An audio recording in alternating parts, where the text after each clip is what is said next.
Ryan wears many hats, and he actually caught our eye as a content creator for his in-depth analysis on foreign interference. He has more than 1 million subscribers on YouTube. Take a look at him in action. How are disinformation bots born? A viewer of mine recently brought the Twitter profile of the username Capt Coronado to my attention under the suspicion that the profile was a Russian bot. Spoiler alert, it was a Russian bot. Ryan, great to have you on the show and to see some of your work. What percentage of bots that you're seeing online, like what percentage are originating from Russia? That's an excellent question, and if I could tell you the answer to that, I would be making a heck of a lot more money than I would be on YouTube. You know, the truth is that a lot of these bots are actually contracted out to places like Belarus or even India, maybe even the Philippines, and these are just people who are reading from a script. They might not particularly have any feelings for Russia, but it is a job. It is a job they actually do every day, go into work. And in some cases, they're even rewarded with money if there is particularly increased engagement on a certain post. So when we're talking about disinformation bots specifically, do they follow a similar pattern though? Absolutely. What you tend to see are 3 phases. You see feeding, or seeding, harvesting, and amplification. So essentially, when an idea for a campaign comes out, they seed that in multiple areas, usually in areas of what we call sentinel Twitter, meaning certain Twitter accounts that are designed to create disinformation, and Telegram, which is a major source of disinformation. And then they see what starts to resonate online among people who are not bots, like who are actual real people that are interested in this story. Once something actually starts to gain traction, then you actually have the amplification phase, where you have large disinformation accounts with lots of followers push that information out to people with the ultimate goal of getting a Western influencer to repeat the message. How effective is it though? Like, does it really, really work? Sometimes I see things, but I wonder, like, what's the efficacy of that?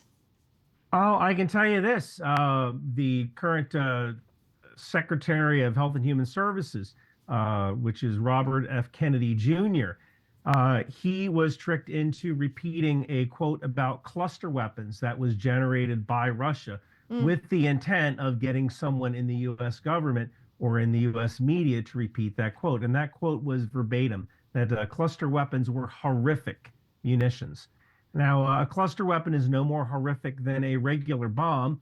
The one disadvantage is that sometimes cluster munitions can sit in the ground as duds, but that can happen with any bomb. And this was something that was done by Russia to get America to get America to refuse to send cluster munitions to Ukraine. This was a weapon system that was designed by Russia to prevent another weapon system from being deployed. So I've often said that disinformation is a weapons system. There are some bots that are automated in the sense that they're using a program like ChatGPT or some sort of large language model to come up with answers that are controversial.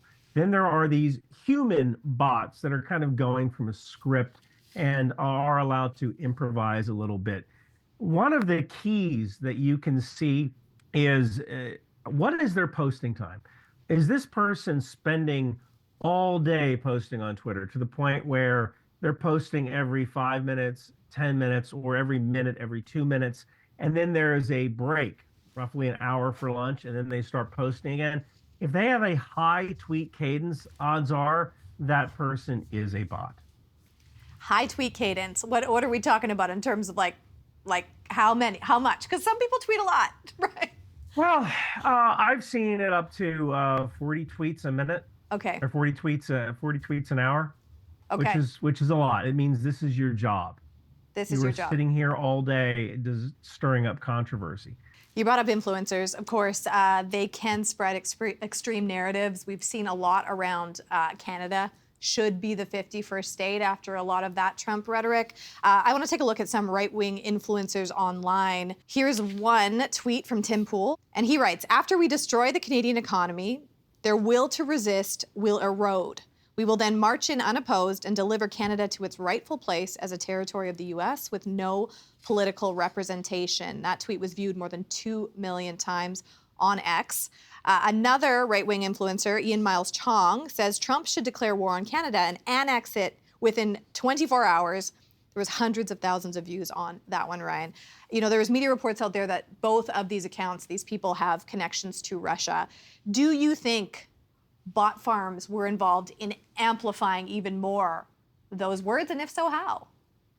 At this point, those people have enough followers that they probably didn't need bots to actually repeat their message. I think that there are some people who say controversial things because likes and retweets are essentially money. And they get paid based on the amount of engagement, whether what they're saying is actually correct or even possible to do. Ryan, I do wonder though, because, you know, sometimes we see online disinfo turn into real world chaos. We all remember back to January 6th. A lot of those conversations started online and people stormed the US Capitol. How do we prevent something like that happening to us at our border, or violent people coming in that disarray because of what is stirring online? That's an excellent question. And the best answer is to prevent it before it starts. Now, there are ways of using AI to determine whether posts are actually being posted by bots. For example, if you have an account that only posts about one subject, that's a pretty good clue that this person isn't an authentic actor. There are ways that social media companies can actually slow that information down. Another thing you could do is actually put a hold on being able to repeat a message. So it could be something as simple as, hey, if you want to retweet something, if you want to share something, you can only share 2 things an hour, let's say. And then there's a cool down period in between sharing. And that kind of helps prevent a lot of stuff like this from going viral. Yeah, sometimes we have to self-regulate in this information environment. It's a new one. Ryan, great to have you on the program. Really appreciate your expertise. Molly, this was so much fun. Thank you so much.